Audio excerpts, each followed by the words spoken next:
Bueno, amigos, bienvenidos a este curso de doméstica. Oigan, ¿qué ha pasado, hermano? ¿Cómo me le va? Sé. ¿Qué es todo esto? No tengo ni idea.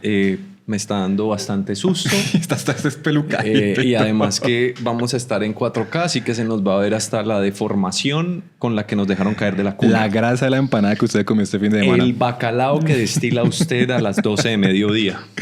Perfecto. El caldo No, mentiras. A ver, sigamos ya. Hermano, ¿cómo está? ¿Cómo me le ha ido? Bien, ya por fin veo la luz al final del túnel con toda esa cantidad de informes y formatos que nos toca hacer a nosotros los académicos. Viendo también la luz al final del túnel, estoy terminando casi la mitad del último semestre de mi maestría. Excelente. Así que próximamente estaré en su lugar. Muy bien. Ahí estaremos, haciéndole barra. Y dándole durísimo pues a que la gente nos siga en Spotify y en YouTube, pero qué berraco solamente para ver la vaina y no suscribirse. Oiga, sí, a los videos le está yendo muy bien en views, en visualizaciones, pero seguimos con los mismos 44 suscriptores. ¿Qué pasa? Entonces, ¿Qué necesitan ustedes la que hagamos? invitación es por favor a que se suscriban, ¿Cuántos seguidores tenemos en Instagram? Cuénteme. Tenemos 127 seguidores. En Instagram. En Instagram. 260 casi. Instagram, sí, señor. De hecho, hoy pusimos esta materia de teticas aquí a ver si de pronto esto nos aumenta el rating, ¿no? Pero vamos Excelente. Y hablando de esa materia de teticas, ¿por qué? No, mejor dicho, ¿usted qué sabe? ¿Dónde estamos? ¿Dónde estamos? Bueno, usted sabe que eso sonó a pregunta filosófica full, ¿no? ¿Dónde estamos? ¿Dónde está? ¿Quiénes somos? ¿Quiénes somos? ¿Por qué crees lo que crees? Exacto. ¿Es feliz? No, vea, áspero. Estamos en un lugar que me gusta mucho. Es una tienda que yo diría es la más bonita de Cali a nivel de plantas. Estoy de acuerdo. De una gran amiga, diseñadora, parcera. Y agradecerle obviamente con todo el corazón a Valentina de Saltaplanta, que es la tienda donde estamos el día de hoy, en San Antonio, en la ciudad de Cali, repito.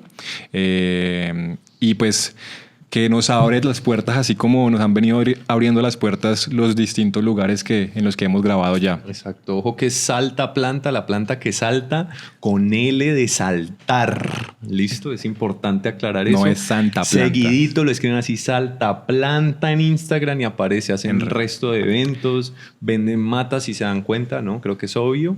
Y si se dan cuenta, las plantas tienen la hoja más verde que yo jamás he visto en mi vida. O sea, que son plantas sanas. En medio de ficus, de mosteras, de palmas, de todas esas planticas súper bonitas. Además, también están en Bogotá y hacen talleres, hacen cursos de cuidado de plantas, hacen talleres y eventos también que si se meten en redes sociales y buscan Saltaplanta van a encontrar todo lo que ofrece la tienda. Y Valentina. También hay que agradecer la polifonía que vino con todos los corotos, pues, para que esta vaina se vea más pro que dos pros. No, pues yo estoy impresionado, hermano. Sí.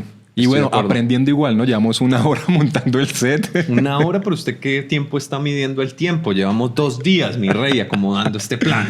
Pero es una chimba, entonces es más, me preocupa de que nos empiecen a cobrar y que no podamos sacar esto adelante. Pero bueno, si por cualquier cosa volvemos otra vez a los orígenes, miramos pero no juzgamos. Seguimos en vivos en Instagram a la calidad que nos da la cámara del celular. Y no importa, lo seguimos haciendo porque yo creo fielmente que lo que vale aquí es lo que hemos invertido en nuestros cerebros. No, así es. Igual, gracias Juandi, nuestro productor y amigo. Cristian, gracias, mi hermano, por acompañarnos hoy y por traer todos los equipos. Oiga, señor Juan Fernando Cerón, dejémonos de protocolos. Sí, señor. ¿Quién es usted hoy? Bueno, hablando de nuestra iniciación, de nuestro ritual de quiénes somos, yo le cuento. Hoy soy un jardinero que diseña palacios de cristal para mostrarle al mundo las nuevas innovaciones del siglo. Muy bien. ¿Cómo la ve? Aprovechando, ¿no?, que estamos en medio de plantas. Muy bien, me parece regio lo que usted acaba de denunciar. Espero hayan entendido la referencia. Ojalá. Si no, la podemos decir entre paréntesis. El hombre está hablando de Joseph Paxton. Ajá. Muy bien. Sí, señor. Señor Juan Pablo Revelo, cuénteme, ¿usted quién es el día de hoy? Hoy soy un ser sintiente con motivaciones nefastas, configurado en el cerebro de un primate que se aburre en un bonsái, dispuesto a hablar de lo cósico y lo objetual. Lindo. Muchas gracias. Viene usted muy poético desde el episodio anterior. Cuénteme. Fíjese que me tomé muy en serio eso que usted me dijo de que podía usar estos canales para hablar acerca de mi poesía inentendida, metafísica de aquella infancia, ¿cierto? Ese libro. Que sea este el espacio para eso. Y como me lo he tomado tan en serio, creo que puedo permitirme leer lo que acabo de escribir. Bien pueda, tiene usted el público a sus pies. Listo, espérate, me dejo poseer por el espíritu del A ver, poeta. entra en performance. Bien. El poema de hoy se titula Catálogo para un Dios millonario. He descendido de un ascensor sin pisos y en mi mirada traigo los muebles que no existen, los que se compran con monedas de silencio y billetes que susurran, ¿por qué no? He soñado con una cama que es nido y un nido donde duerme el siglo XXI. Una silla suspendida en el aire, porque flotar es la única manera digna de sentarse. Vi una mesa que se hunde en sí misma, océano detenido en capas de vidrio y tiempo. Un caballo negro con una lámpara en la cabeza trotando lento por el salón del exceso. Y una mariposa congelada en su vuelo, porque incluso lo efímero puede tener una estructura. ¿Es acaso esto diseño? ¡No! Esto es arquitectura para el alma de los objetos, es la metafísica del capricho, la poesía de lo innecesario vestida de oro, acero y provocación. Aquí el lujo no compra comodidad, compra símbolo, compra leyenda, compra el instante absurdo que nos recuerda que soñar también puede ser una inversión de alto riesgo. Así que si tuvieses todo el dinero del mundo y la estética fuera religión, ¿qué objeto adorarías en tu altar personal? Bienvenidos al catálogo imposible, al desfile sonoro de lo inútil y perfecto, de lo costoso e innegociablemente bello. Aquí empieza nuestro viaje. ¿Cómo la ve, mi rey? Muchas gracias, muchas gracias. Muy lindo. Oiga, gracias. me llegó al corazón, a las tripas ese poema. Gracias. Me siento siento que quería acompañar ese poema mientras usted expresa su retórica. No sé, con un baile, yo qué sé, una expresión. Yo creo que sería pertinente para el próximo episodio pensarnos cómo usted Una podría coreografía. acompañar mi dupla con un acordeón, por ejemplo. Sería bacano. ¿Qué objeto adorarías en tu altar personal? Epa. No sé, Epa. me quedó sonando ¿Qué eso. objeto usted adoraría en su altar personal? Me quedó sonando eso. Voy a seguir pensándolo y de pronto ¿Listo? lo resolvemos a mitad del episodio. Yo le propongo, así como hemos empezado a hacer como unas estructuras de cómo iniciamos, empezar a definir el objeto, ¿sí? La palabra objeto desde la etimología. Sí, señor. Y fíjese que me di cuenta de varias cosas que podríamos resolver sutilmente con entender pues, la raíz. Entonces, la palabra objeto proviene del latín objetum, que significa literal lo arrojado por delante. ¿Ya? O sea, un objeto era una cosa que te arrojaban ahí enfrente, ¿no? Ujú. Este término viene del verbo obicere o obsere, Ok. que significa, está compuesto por obe, que es lo que está delante o enfrente, y iacere, que es lanzar o arrojar. Es decir, que insistimos, el objeto es algo que Que usted se llega arroja. y lo tira pues para adelante. Entonces, últimamente no, siempre ha estado vinculada la palabra con algo que se interpone en el campo de visión o en la conciencia. Ya. Porque aquí no solamente hablamos de lo material, sino también, por ejemplo, el objeto de deseo. Ok. ¿Sí me entendés? Ok. Entonces, también se resume como que el objeto es algo que está fuera del sujeto, fuera de sí, ¿cierto? Ujú. Es una que extensión. Es una extensión, sí, que aparece ante él y que puede ser percibido, pensado, deseado o incluso rechazado. Me queda sonando eso, entonces por eso se puede llegar a relacionar, hablando en términos de objeto material y entrando ya en el campo del mercado, el término de lanzamiento, ¿no? Entonces, cuando lanzamos un objeto, Correcto. cuando hacemos un lanzamiento, está interesante. Sí, señor. Me gusta. Entonces, fíjese que si nos metemos como en la filosofía, pues Descartes percibe o determina el objeto, ¿cierto? Ujú. Como aquello que es conocido o pensado por un sujeto.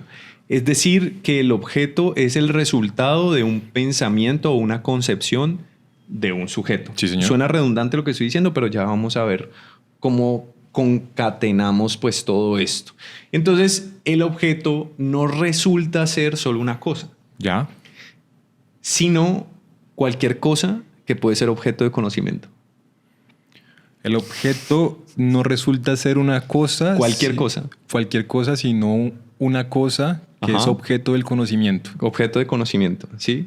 Desde una piedra hasta una emoción. A ver, desarrolle. Entonces, no es cualquier cosa Ya. el objeto. Ajá. El objeto termina siendo una cosa que es objeto de conocimiento. Es decir, yo estudio, replanteo, reflexiono alrededor de esa cosa, entonces lo vuelvo objeto. Ya. Pero no cualquier cosa puede ser objeto de conocimiento. Claro, ya, entiendo. ¿Sí? Como la silla. Por eso la silla es un objeto. Ujú. ¿Vale? De ahí nos tendríamos que pensar que objeto no es objeto de conocimiento, ¿no? Pero pues no creo que nos vayamos a No, extender no, por no, ahí. no.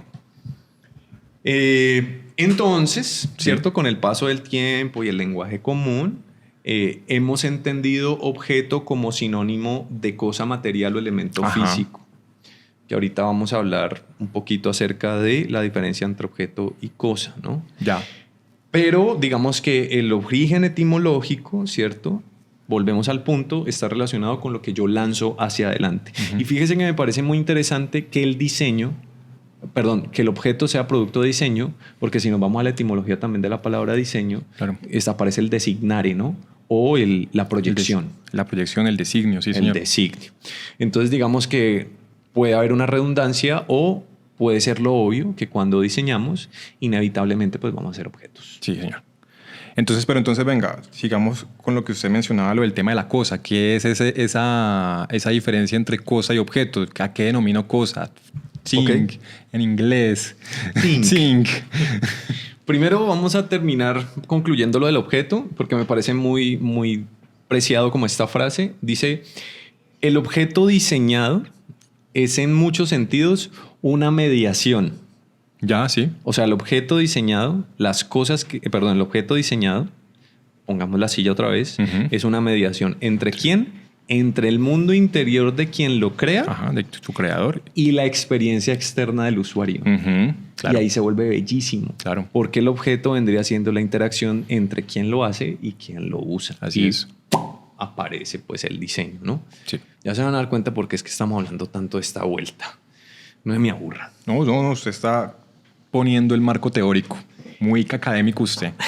Entonces aparece la palabra cosa. Sí. En latín, cosa, dale cuidado que es en latín cosa, res. Cosa es res. Ya. Res. Entonces me causó controversia decir como hoy vamos a comer res. Vamos a comer una cosa. Vamos a comer cosa. Vamos a comer Bueno, pero hoy no vamos a hablar de la res. Hoy no, vamos no, a hablar no. de la cosa. y Entonces, menos en medio de esta selva. de este paraíso. de este paraíso. Pues resulta que res en latín, o sea, cosa, es aquello que existe en sí mismo. Ya.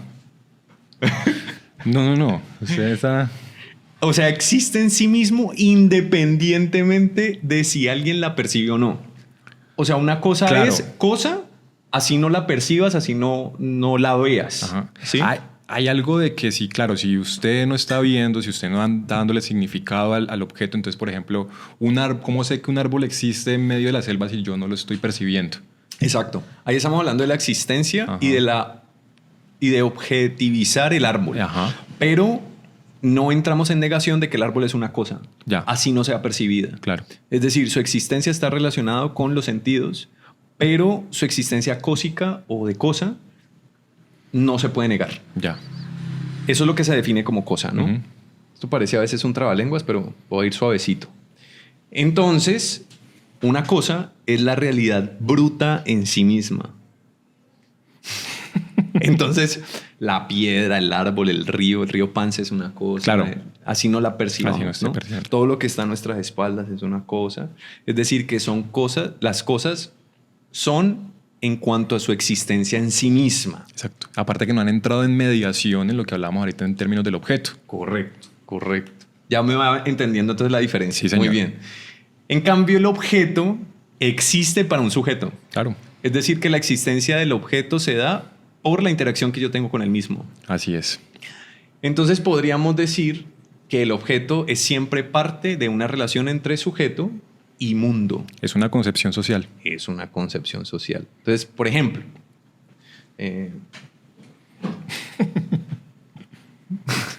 una cosa es una taza en la mesa. Sí, señor. ¿Sí o no? Sí, profe. Eso es una cosa.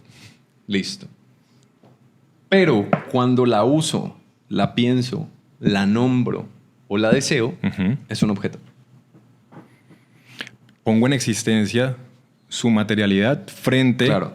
a una relación entre seres humanos o seres pensantes o personas no humanas. Y cuando pones en manifiesto la existencia de este objeto, es un objeto. Claro. Pero así no la percibamos, tiene una naturaleza De cosa. de cosa. Ya. Excelente, muy bien. Bien, bien, voy entendiendo. Ahí vamos bien, ¿cierto? Que sirvan estos 2 semestres de maestría. Entonces viene algo más Esos 4. áspero. La fenomenología de Husserl. No, hermano, usted. Entonces, ¿qué es fenomenología? Es entender el fenómeno por el fenómeno. Huxley tiene unos libros muy interesantes. Me gusta. Muy bien. Entonces, Husserl, ¿qué diría del objeto? Diría que es la intencionalidad de la conciencia. Ya. Es conciencia intensa. Es decir, que no hay Intencional. objeto sin sujeto que lo piense. Ujú. Es decir, que los objetos no serían objetos si no existiera un diseñador que se lo está pensando o si no existiese un usuario que se lo está pensando. Claro. Según Husserl, ¿no? Pero Heidegger va más allá.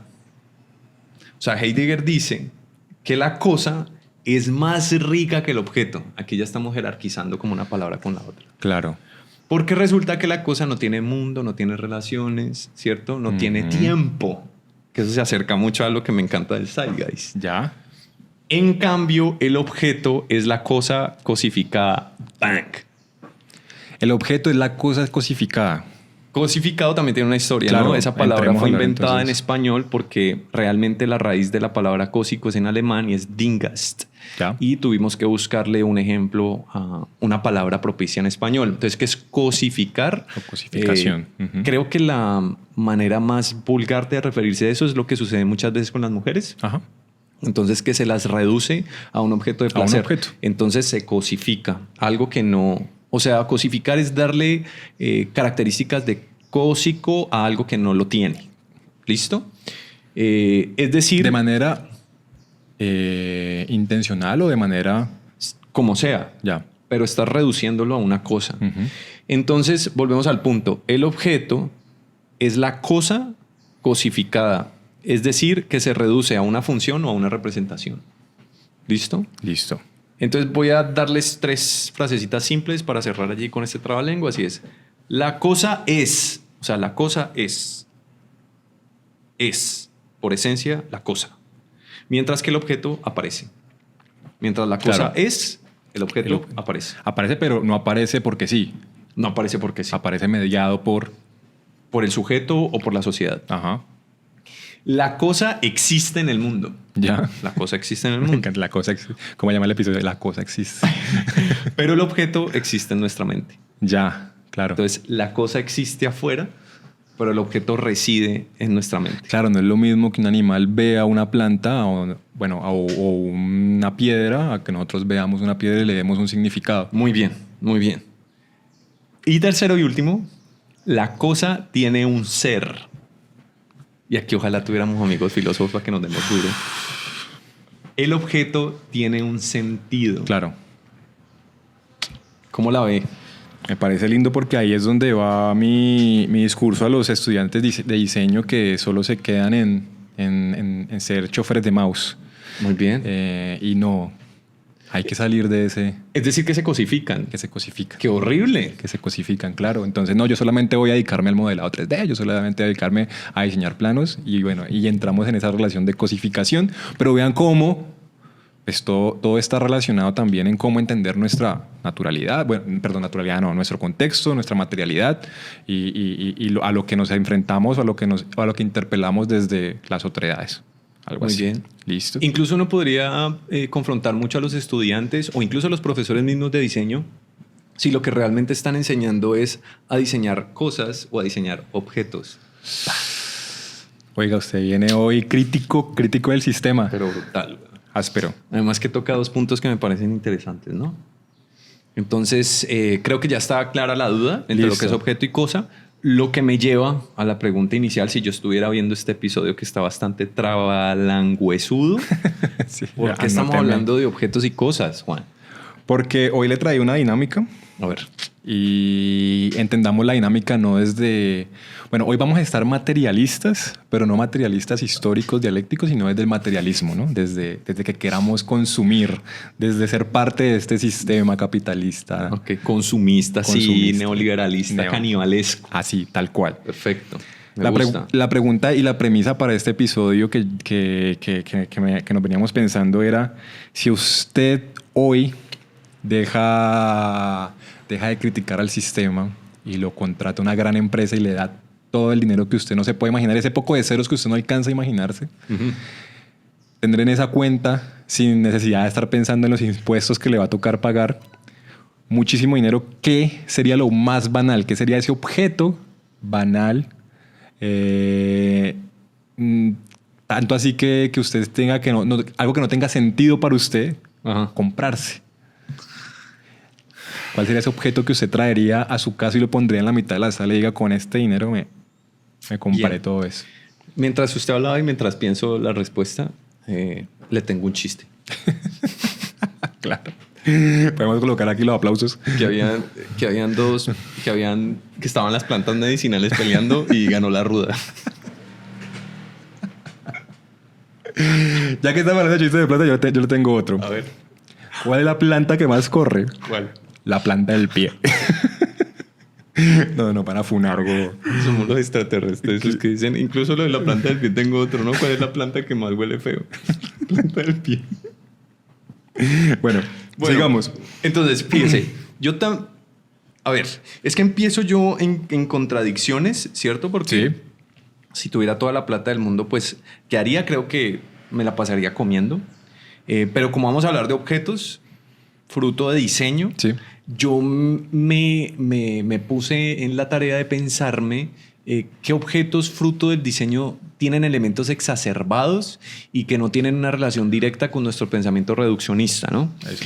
Entonces, hay una silla, hablando de sillas, que se llama la Butterfly Chair. Ya, la he o visto. la silla mariposa. Sí, señor. Sí, es literal una mariposa monarca partida en ángulo y usted pone su culo en una de las alas y su espalda en la otra ala.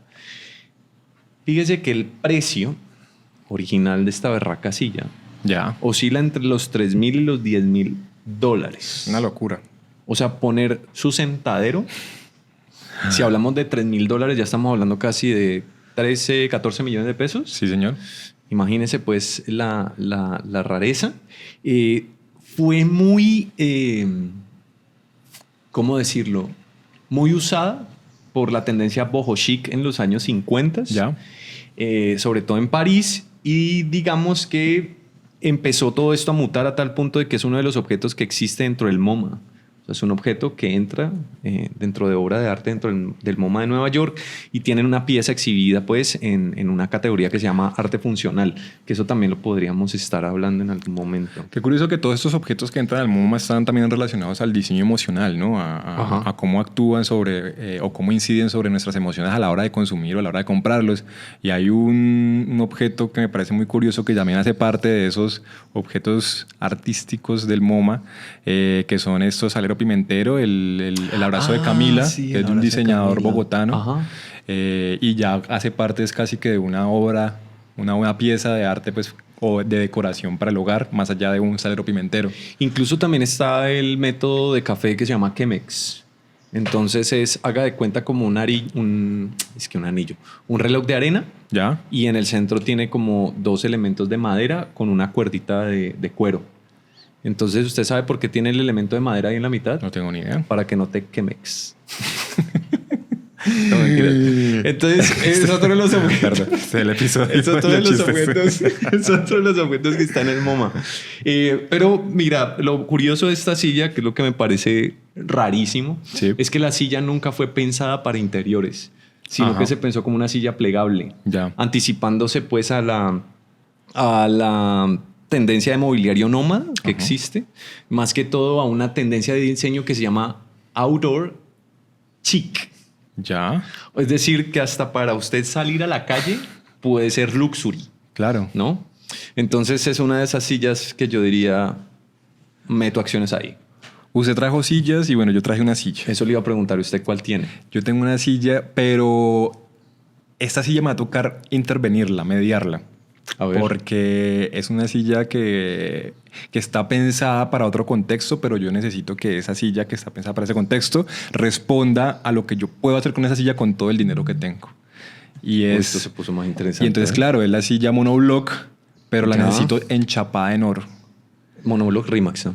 En monoblock Rimax, así es, enchapada en oro, toda en oro, de no sé, los quilates que tenga para pagar por esa silla. O sea, no una lámina de oro encima de la silla, no, hecha de oro. Ese man se me está deschiflando. Y yo creo que eso responde también a esos restos de narcocultura de mi maravillosa ciudad. Entonces necesito ser, que me vean, mírame, o sea... Entonces yo lo pongo a usted. Usted cumple 15 años y en la silla Rimax toda enchapada de oro. Entonces, sí, Muy bien. con los moños decorativos Muy que bien. hacen parte de estas ceremonias. Y esos moños decorativos que con rubíes y hechos por Rosenthal. Sí, puede y toda ser. la vuelta. Sí. Muy bien. Unos textiles traídos desde Inglaterra que hayan quedado, no sé, de Ruskin y de Morris y toda esta gente que trabajó. Yo creo que en usted reside un ser bastante kitsch. Yo pensé que era el kitsch del parche, pero usted lo tiene adentro viviendo. Mal uso de palabras. No lo tengo adentro. Vive en mí. Vive en usted. Qué pena. Claro que sí, claro que sí. Cuénteme, otro producto, otro Bueno, objeto. todo el mundo dirá, que me conoce, dirá, ay no, Juan quisiera la silla Kandinsky. Claro. Pero la silla Kandinsky, digamos que es accesible de alguna manera. Digo de alguna manera porque uno podría comprar esa silla 36 cuotas y la paga tranquilo. Sí, sí.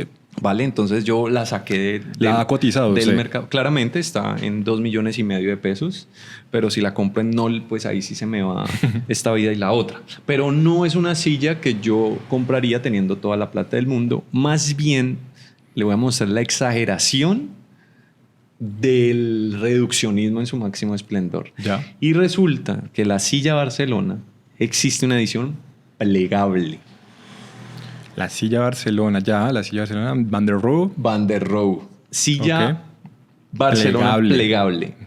El fabricante, todos sabemos pues que los fabricantes más originales, digámoslo así, con relación a las patentes y planos que sacó Bauhaus es Knoll. Ajá, ¿no? Knoll ofrece esta silla en su página entre $6,000 y $20,000. Hágame la conversión de eso. $20,000, estamos hablando casi de 50 millones de pesos. O sea, la mitad de un apartamento de interés social. Eso es ser muy proletario, uno no haberse imaginado una silla de 50 Entonces, millones de pesos. Imagínate uno comprar un apartamento de interés social y meterle una silla plegable en Barcelona. Pero aquí no fue... Qué locura. Aquí no está lo más raro. Sí. Lo más raro es que la silla fue un pedido que hicieron los reyes de España durante la Exposición Internacional de 1929 Ajá, que a fue en Mies van der Rohe. Que fue en Barcelona. O sea, imagínate el nivel, ¿no? Es una silla hecha para reyes. Y el otro dato curioso es que nunca se sentaron en ella. Entonces, ¿qué? Pues es lo que hacen los ricos, ¿sí? No, tener cosas para no usarlas. Exacto, o sea, usted va a los restaurantes Sí. de estrato 6 y no hay arroz. Eso demuestra que no hemos tenido mucha plata. Exacto. Y- Y lo paradójico es que es una silla que fue creada para la realeza, pero terminó como un icono del diseño corporativo moderno. O sea, imagínese los extremos, ¿no? Claro. ¿Cómo la ve ahí? No, lindo, me gusta. Lo de la silla Barcelona siempre va a ser un motivo de despliegue de ese desborde de dinero y de lo que significó para el mundo del diseño también ese cambio de paradigma. Entonces vienen unos conceptillos. ¿Ya? Unos conceptillos. Entonces la gente dirá, bueno, ¿y esa vaina por qué es tan cara? Primero es acero inoxidable pulido a mano. ¿Ya? O sea, si usted no sabe qué es pulir a mano el acero inoxidable, le recomiendo vivir esa experiencia tan grata. Ujú. Segundo, cada cojín se fabrica con 40 piezas individuales de cuero. O sea que es una silla netamente artesanal, ¿cierto? Se cosen manualmente además. Sí. Y fue exhibida en uno de los pabellones de exhibición de Alemania en 1929 como parte de una estrategia, hágame el favor este término, soft power. Eso me lleva... Siga, ya le digo a qué me lleva. Entonces, digamos que ya tenemos dos términos acá chéveres. Uno que es el outdoor chic Ajá. Y el soft y power. el soft power, Ajá. ¿no? Entonces, irónicamente, es más arte que asiento. el soft power luego, bueno, lo escucha uno también en temas de geopolítica, ¿no? Cómo hacer soft power los gobiernos. Correcto. Dentro. Y claro, entra estar relacionado, ¿no? Cómo estos objetos influyen dentro de las personas y lo que quieren llevar a hacer. Correcto. ¿Usted qué otro objeto trajo, profesor Juan Fernando? La otra vez estábamos conversando de eso y además Juan Di en algún momento lo mencionaba, pero claro, yo dije sí, ese objeto, ese es el Juicy Salif de Philippe Starck. El exprimidor de naranja que bota naranja por todo lado. Que no es exprimidor al final, que es un objeto. Claro que es un objeto. Que termina en una connotación totalmente diferente para la que fue creada. Entonces ya no es un objeto, ya no es un exprimidor de naranja, como usted lo decía, porque no funciona, porque la naranja termina, pero es un objeto que genera conversación. Y yo creo que me sobraría dinero si lo compro, porque pues claro, es costoso, pero no es tan costoso. Pero sí siento que es algo totalmente innecesario. Claro, ahí radica el costo, ¿no? Usted está pagando por algo que tiene una función que no cumple. Exacto. Que lo compro más desde el deseo que yo tengo hacia tenerlo en el centro de la mesa para que alguien entre a mi casa y me dice, ve, ¿qué es esa vaina? Claro. Pues un exprimidor de naranja. ¿Y por qué está en el centro de la mesa? ¿Por qué no? Porque se me da la gana, porque tengo la plata. Yo quisiera, hasta a veces me he preguntado si realmente ese premio que se ganó, ese objeto, fue más por la experiencia estética que se tuvo en torno al objeto, más que por el objeto mismo, ¿no? Y uno podría replantearse si los premios que se dan en torno al diseño, que es lo que prima. Vamos a poner críticos con los premios del diseño. Eso podría ser un buen punto. No queríamos llegar a los premios de diseño y ahora les estamos tirando. No importa. Y bueno, no, eso sería lo lindo.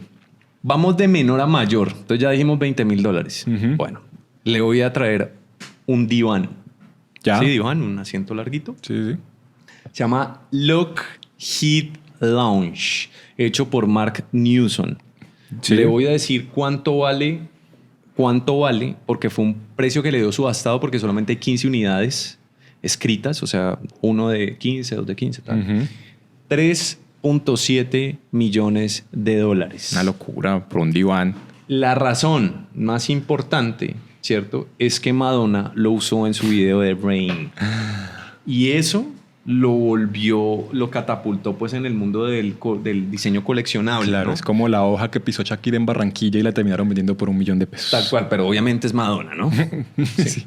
Bueno, Shakira. Shakira es una Madonna criolla. Pero Shakira. Es Shakira. Listo, sí.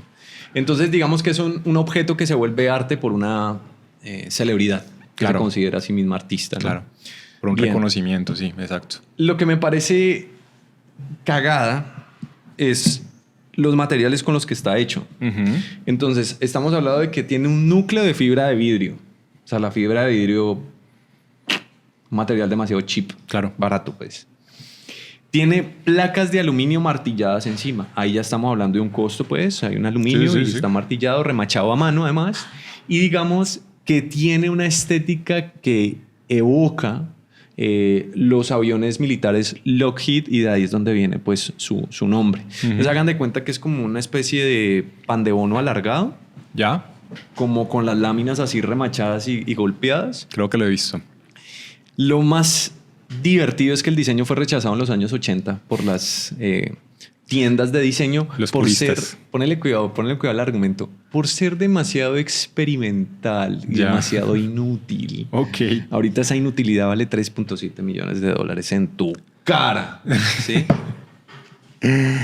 Suele pasar con diferentes objetos, ¿no? Y interesante después revisar qué sucede, por qué toman ese valor, porque una persona famosa, pues, se sienta o lo usa o pasó por las manos o porque lo quiere, ¿cierto? Vi en estos días, hablando otra vez de Shakira, que está haciendo un video, pues estaba mostrando su skincare y entonces usa un producto en el que ella nunca nombró, y resulta que era un emprendimiento colombiano, y a la chica pues le empezaron a llegar muchas solicitudes, pues porque Shakira usó en su video ese producto para el skincare. Creo que era para el skincare, algo así. Okay. Entonces, ¿qué sucede ahí, no? ¿Cuál es la interacción? ¿Cómo media el usuario con el objeto? Y pues eso termina también repercutiendo a un mercado, pues que hay una discusión interesante. Claro, es que al final no estamos comprando ni siquiera lo que significa, lo estamos volviendo muy objeto. Sí. No estamos viendo su esencia, sino que nos estamos basando solamente en un elemento superficial. Entonces al final le estamos dando más la razón todos los días a Andy Warhol cuando consumimos lo inconsumible, ¿no? Claro.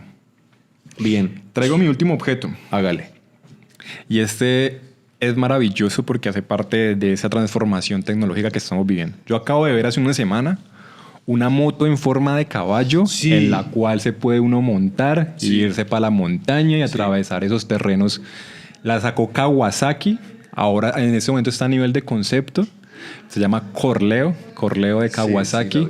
Entonces no hay precio estimado por el momento. Está a nivel de concepto y dicen que podría salir antes o entre el 2050. Ok. Entonces... 2050. 2050. A ver, estamos 25. Yo creo 25 que con todo años. ese dinero entraría en lista de compradores para esa moto. Yo creo que la logramos. Sí, 25 años, 30. Sí, Sí, creo porque que la ya podemos lograr. ya se desvió el meteoro del 2031, entonces... ¿ya lo desviaron? Ya, no, se desvió. Se desvió el solito. Listo. Muy bien. Otro Entonces- ejemplo más de lo mediático que somos.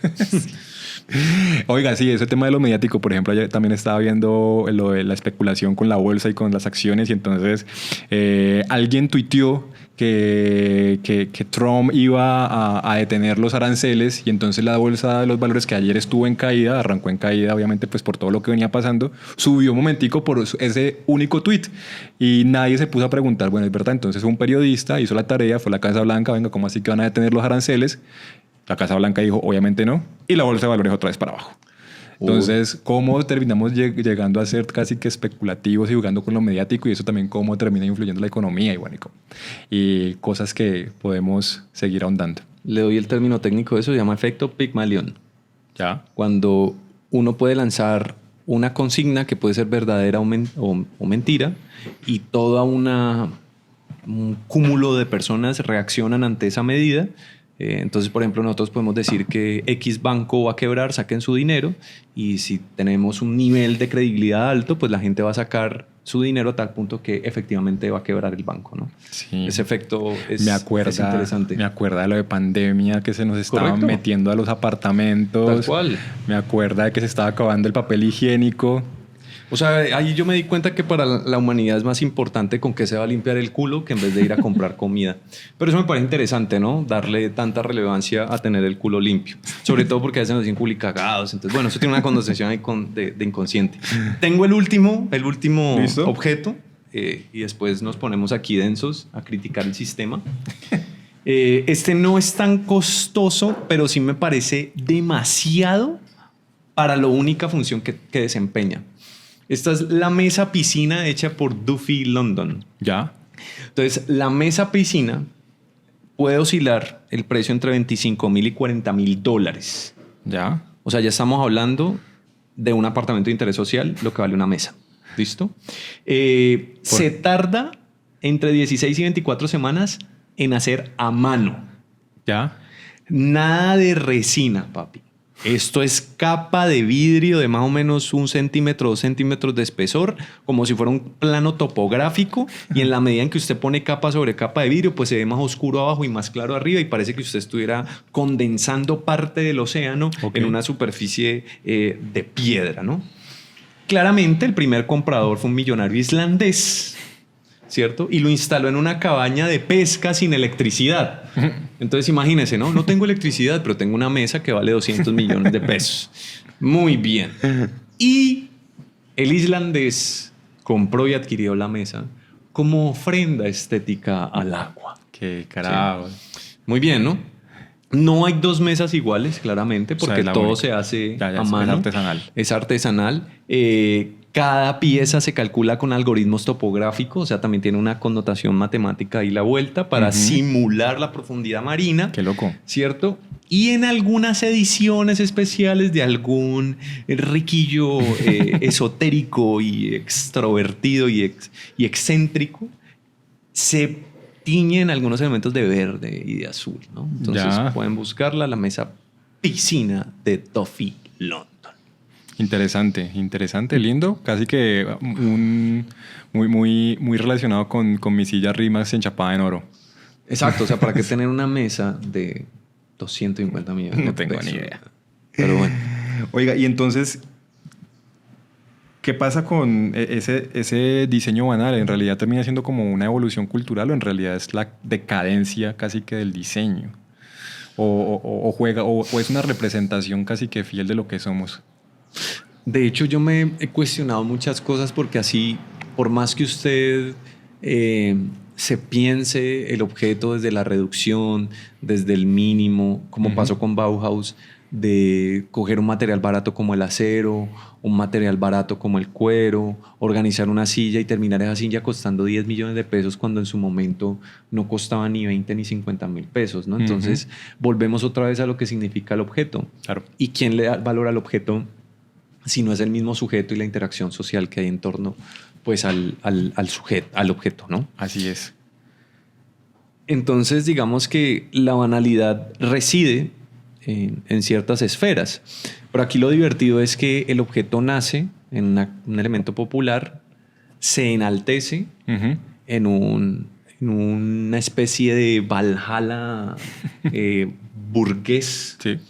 Y los que estamos acá abajo como mortales queremos llegar a ese Valhalla, pero como no tenemos la manera de llegar allá, aparece nuestro mejor amigo llamado kitsch y las famosas copias AAA. Sí, señor. Entonces, creo que gracias a esas dinámicas discursivas que hay entre volver un elemento de bajo recurso a alto recurso, pues existen todas estas manifestaciones estéticas que me encantan además, por eso nos refleja la colombianidad que tenemos dentro, como la hoja pues del almendro que cuesta, ¿cuánto es que la estaban vendiendo? 1 millón de pesos la compraron. 1 millón de pesos porque la pisó Shakira.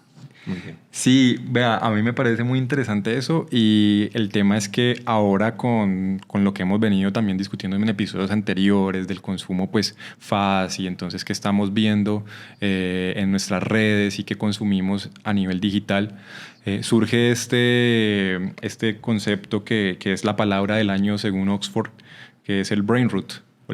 Perdón. Explíquenos qué significa Brain rot, eso, que significa podredumbre. Uy, lo dije bien, podredumbre cerebral. Entonces, es consumir todo este contenido que no tiene ningún sentido, que no tiene ninguna explicación, contenido basura. Entonces, aparecen en esos videos. Okay. Viene también de una tendencia de unos niños, de los chicos o las generaciones nuevas que juegan un juego, válgame la redundancia, sí. En internet de gente con cabeza de inodoro y bailan. Y es una vaina toda loca. La generación Z y la generación Alfa vienen cargados de una vaina. O sea, nos critican a los millennials por cringe, pero lo que pasa en esas generaciones es de estudios. Pero cuando usted se refiere a podredumbre es de podrido, ¿cierto? De podrido, sí. Podrido. Ya. Sí. De basura digital, de basura cerebral. Entonces, consumir todo eso pues también nos lleva a consumir estos objetos casi que banales o que de pronto no necesitamos, ¿cierto? Cumpliendo más allá del deseo, y ya ni tanto del deseo, ¿sabes? Más es como del mismo sistema que nos dice esto es lo que tienes que consumir. Y claro, entonces el mismo algoritmo te va diciendo consume todo esto y te va a llevar a algún lado que definitivamente pues no es el mejor lugar para estar. Incluso ahorita me ponía a pensar eso, Juan, y es que veo que la podredumbre está en aquellos que quieren llegar a ese lugar donde los medios de comunicación nos han dicho que es el lugar ideal, ¿no? Entonces, toda esta cinta de que tener los dientes enchapados en diamante, tener relojes que valen lo que cuestan 3 casas en Colombia, andar en carros que son uno de 100 y pensar que esa es la vida misma, versus cómo llegas a ese lugar y los que han llegado a ese lugar, cómo critican estar en ese lugar, claro, a tal punto de que tienen una depresión, de que es un elemento superficial, bla, bla, bla, a excepción de aquellos que continúan con su disciplina. Pongo el ejemplo de Cristiano Ronaldo, por ejemplo, que contiene una cantidad de billete, ¿cierto? Pero usted nunca lo ha escuchado decir como que ay, estoy deprimido, no sé qué, porque él se aferra a su disciplina deportiva, ¿no? Puede que esté haciendo un juicio de valor muy superficial porque no lo conozco. Pero a lo que me refiero es que las generaciones de hoy en día se están quedando solamente con el resultado final, más no con el proceso que me lleva a. ¿no? Y estoy de acuerdo con usted con que hay un alta protagonismo sobre lo superfluo. Sí, y se quedan sobre lo superficial, pero pilas ahí porque a veces tiende uno a decir, pero es que es el pelado que no hace nada por sí mismo, por trabajar por él, pero pues también está rodeado de un contexto social, de unas condiciones materiales que lo están llevando a eso. Que lo avalan. Exacto, que lo avalan o que se los están dando prácticamente para que lo consuman. Entonces, decía alguien que para cambiar el mundo primero tienes que cambiar, o sea, primero, para salir a cambiar el mundo primero tienes que tener tu cuarto organizado. Muy bien. Con lo que no estoy en total desacuerdo, porque es que el cuarto, mi habitación... ¿Con qué va a salir? Mi habitación no es un espacio que está desvinculado del mundo. O sea, mi habitación siempre va a tener algún desorden porque también responde a las mismas condiciones materiales. Listo, yo tiendo mi cama y todo, pero tiendo mi cama y eso no quiere decir que yo como individuo solitario voy a ir a cambiar el mundo. No, eso responde también a otros elementos. Ok. ¿Cierto? Entonces, responde a esas condiciones materiales de las que hablaba, de las que el mismo sistema le influye a estos pelados. O sea, ¿usted está justificando su desorden en el cuarto por culpa del alcalde de la ciudad de Cali? Claro, porque este tipo no se ha dedicado a pavimentar bien la calle que pasa por la 45A entre Quinta y Sexta, y entonces, claro, yo llego muy, muy, muy del mal genio, me acuesto a dormir y el otro día no quiero hacer nada, solamente quiero despertar, comer y salir a trabajar. O sea que podríamos decir que la podredumbre es reactiva. Sí. Reaccionaria, claro. Reacciona a ese contexto que te está brindando, pues, la pantalla, las redes o el mismo grupo social al cual estás validando esos elementos. Muy bien. Qué agradable conversación en medio de tanta vegetación, en medio de tanta complejidad, ¿no? Porque aunque parece sencillo todo lo que nos rodea, es bastante complejo. Así es. Lo hace más ameno. Lo hace más Hablar ameno. de podredumbre. Podredumbre, en un lugar lleno de vida. En un lugar de vida. Uf, nos pusimos... poético. Empezaste poético, terminamos poéticos. Muy bien. Metafóricos hiperbolistas. Bueno, soy Juan Pablo Revelo, un poeta que no mira más allá. Yo soy Juan Cerón, un diseñador de la podredumbre. Y esto es... El otro. El otro. Muchas gracias. Gracias, Polifonía. Gracias, Saltaplanta. Ahí se ven.